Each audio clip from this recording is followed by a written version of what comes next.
তো hello friends, তো এখন আমি দুপুরবেলায় কী কী রান্নাবান্না বসিয়ে দিয়েছি। তো হবে দেখো, এখন ভাত হচ্ছে এদিকে, আর এদিকে বসিয়েছি তোমার ডাল। তো ডালটা বসিয়েছি ডোডো ডিঙ্কার জন্য। আর এদিকে দেখো লাল শাক কেটে ধুয়ে রেখেছি, মানে জল দিয়ে রেখেছি। দেখো এখন ডোডো ডোডো কী করছিস তুই? পড়াশোনা করছিস না খেলা করছিস? আচ্ছা ঠিক আছে, পড়ো। তো গাইজ দেখো, ডোডোর এখন পড়াশুনোর দিকে মন বসেছে, তো খুবই ভালো কথা।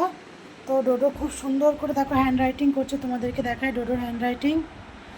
এই দেখো কেমন লিখছে ডোডো, হ্যান্ড রাইটিং কেমন হচ্ছে একটু জানিও কমেন্ট করে। তো গাইজ তারপরে দিন দেখো, আমরা আজকে টিফিনে খেয়েছিলাম চিড়ের পোলাও। আর আজ এদিকে দেখো দুপুরবেলা রান্নাবান্না হয়ে গেছে, দেখতেই পেলে সাদা ভাত, এদিকে মুসুরির ডাল, মাছের ঝাল করেছি সর্ষে পোস্ত বাটা দিয়ে, আলু পোস্ত, আলু পোস্তটা কালকের ছিল। আর এদিকে দেখো লেবু কেটেছি, আর বটবটি আর ফুলকপি ভাজা। তো এটা রান্নাবান্না। এদিকে দেখো উচ্ছে ভাজা, শাক ভাজা, আর এদিকে দেখো ডিম সেদ্ধ। তো এইগুলোই আজকে দুপুরবেলা রান্নাবান্না, এগুলোই আমরা খাবো। তো অনেক কিছুই রান্না হয়েছে। তো এইদিকে দেখো ডিঙ্কা এসেছে, ডিঙ্কা তোমাদেরকে হাই করছে। তো ভিডিওটা ভালো লাইক